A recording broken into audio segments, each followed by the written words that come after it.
Hi guys, welcome back to our second tutorial for setting up a Minecraft Bukkit server.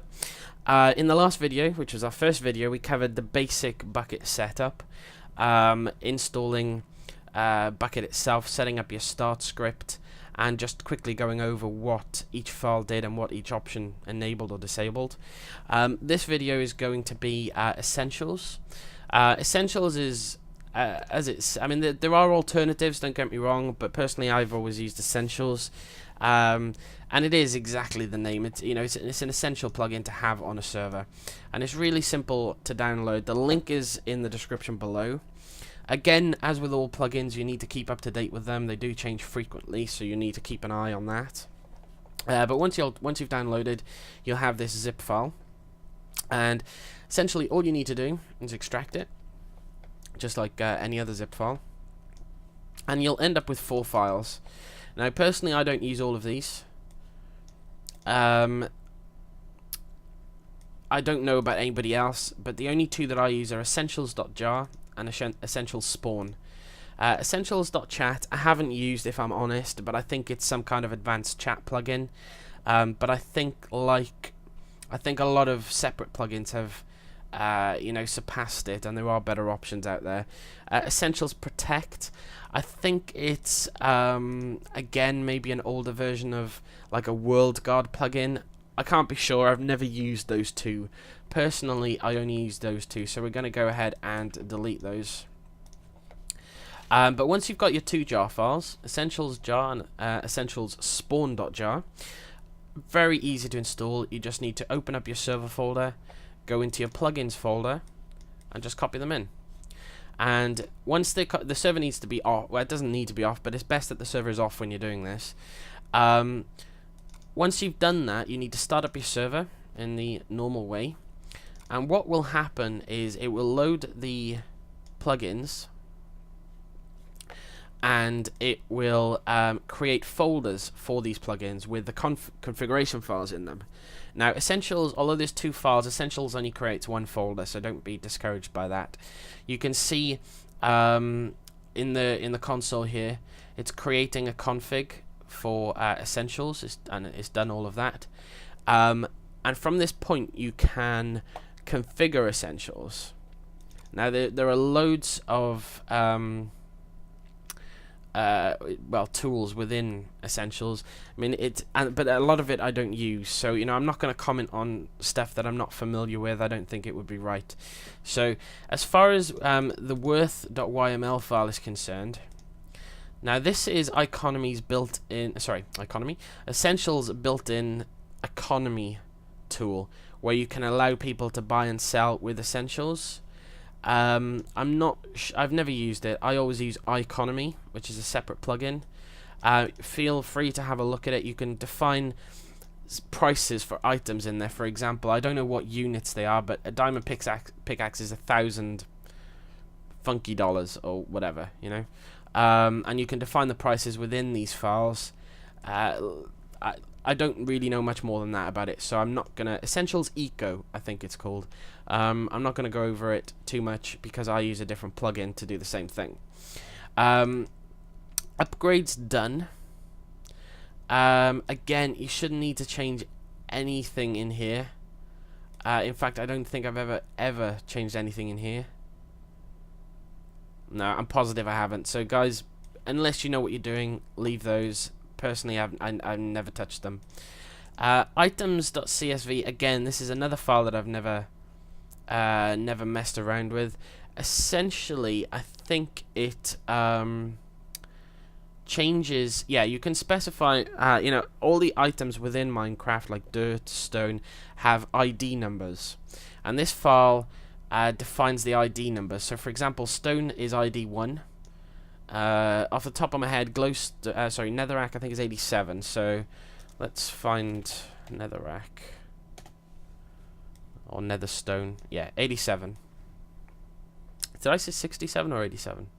I don't know. But anyway, you could change them in here if you wanted to. Like I could change this to ID 1 million if I wanted, but I don't really see the point. These are kind of the standards now. You know, whenever you go into a server, people who are familiar with the IDs at least, expect stone to be 1, they expect the dirt to be 3, and cobble 4, etc. So, again, you don't need to touch that. The main files that you're going to be concentrating on, and it's quite a big config file, is config.yml. Let's close all these. We've got too many open. And you've also got a warps folder, which is empty at the moment because we haven't set any warps. Which I think I'll do first, just because it'll take less time, and then we'll go over the configs. Now I don't think I'm op, so I think I'm gonna have to op myself again. Without permissions in place, which we don't have right now, most of these commands are going to be restricted to operators. Once you have a permissions plugin in place, you can define what's called permission nodes to groups or users to be able to do certain, whatever commands you want. But like for example, this should be spawn. Yeah, this is exact spawn spot. So if I go over on top of this tree, for example, and if I do set warp funky, you do not have access to that command, and that's because I'm not opt. So let's opt myself. Spell my name correctly too. And as you can see, it says now you are now op. So let's try that again. Set warp funky set. So if I go back to spawn now and go warp funky, I should be on top of a tree, and there we are. So that's warps, and once you create a warp, it gets listed in here, and within that file, all you have is basically the coordinates, what world it's in, assuming you have more than one world, and the name of it. Sorry, not who set it, the name of it. And each file is, those simple seven lines, nothing complicated about it, and you'll have a new file for every warp that you set. Now you'll notice, now that I've connected to the server, there's another folder called user data. And you have one of these for every single person that joins the server, and this lists a lot of things. Right now, there's not too much in there, but it says whether I'm an NPC, which obviously I'm not. Whether I have social spy enabled. Now, I'll try and go over some of the more important essentials features, but social spy allows you to see other people's private messages. Generally, it should be restricted to admins or moderators at the very least. And that's pretty much it. You can see other people's private messages. They come up on your screen. There's not much more to say about it, really. You've got timestamps, which the Minecraft time is weird. It's in ticks or something, so I couldn't translate those for you, but those are the way that Minecraft keeps time. It makes sense somewhere, I guess. Power tools are tools that you can have in game. So for example, if I give myself a stick, I like power tooling sticks. Say for example there's a command that I use quite often, like say I want to again, this normally is restricted to admins. Say I wanted to go and plant 100 trees. What I could type in is /power tool, and the power tool applies to whatever's in your hand, so obviously a stick. And we'll do the command for essentials for planting a big tree is simply big tree, and what that does is it binds that command to whatever item you're holding, and all you need to do, as you can see, big tree command assigned to stick. Wherever I left click, oh my bad, I didn't specify a tree type. It's power tool big tree, and then the tree type. We'll have some redwoods. No, we'll just have some regular trees. So it's power tool space big tree space tree, and you can bind any essentials command to an item to make your life easier. And wherever I left click now, if there's room of course, it'll plant a tree. So the next option then is muted, and that just basically defines whether or not I'm muted in game. If I relaunch Minecraft, I should probably add this in, save me typing it all the time. Where is it? There it is. Right now I'm not muted, I can talk. Pretty straightforward. But if I open up the console and mute myself, and the command is simply mute phunkeymonkeh, Oh, I cannot be muted, and the reason for that is because I'm operator. So let me de-op myself. Again, it kind of goes back to what I was saying about ops. You know, bypassing most of the restrictions in place. Phunkeymonkeh. You also can't be kicked if you're an operator as well. Just so you know. Right, so it says on my screen I've been muted, and anything I talk doesn't appear. I just get a message saying I've been muted. And in the console it says phunkeymonkeh tried to speak but is muted. And if I reload this config file, you can see that the muted has now changed to true. Just means they can't speak. You know, if you get people spamming or whatever, it's a pretty handy tool. Should be able to... Yeah, and it's exactly the same command. It's not unmute, it's just simply mute phunkeymonkeh to unmute as well. And now I can talk. Let me op myself again. Okay, the next one is inventory size 0. I believe that's just a default inventory size. It's not you know, Minecraft standard. I've never experimented with that at all. God mode, again, just whether or not I have God mode enabled. There's two type of God modes. I believe if you type /God, you get God mode, and I think it's God again to disable it. But there's also eGod, which I believe is Essentials God mode, which does exactly the same thing. And you know, everybody knows what God mode is. It just you know, stops you from being harmed by falling, by burning, by drowning, by mobs, etc. You're invulnerable to all that stuff. Teleport enabled. Whether or not you can teleport, pretty straightforward. You know, the /TP. I mean, there's several TP commands actually. You've got TP username. So, for example, TP phunkeymonkeh, and whoever types that command in will teleport to me. You've got TP here username, which teleports. If somebody typed in TP here phunkeymonkeh, that would teleport me, phunkeymonkeh, to their location. You've got also if you want, instead of typing in TP here, if you do S phunkeymonkeh, that would teleport me to your location as well. So it's just a quicker way of bringing somebody to your location. You've also got a command called TP toggle, which, oh, there you go. Teleportation disabled. That stops anybody teleporting to my location. However, if they're an operator, they can type TPO, which is TP override phunkeymonkeh, and they can still teleport to me that way. So that's worth bearing in mind. You've also got commands like TPA, which is where I would, if somebody tried to TPA to my location, I'd get a message saying, this person wants to teleport to you, do you accept? And I'd have to accept or deny that teleportation request. I haven't used it all that much, to be honest, but I am aware of it. The new player mode is whether or not this is the first time you've joined the server, because when you join the server for the first time, you get a message saying, you know, welcome to the server. That's all that is. Once you've been on the server once, that changes to false. Simple as that. AFK, again, true or false. As soon as I've gone AFK for a set amount of time, and that time period is defined within the config, which we'll go over in a second. Say 10 minutes, for example. After I've been AFK for 10 minutes, that sets to true. And it just remembers it for the next time you log in. IP address shows your most recent IP address that you've used to connect to the server. Pretty straightforward.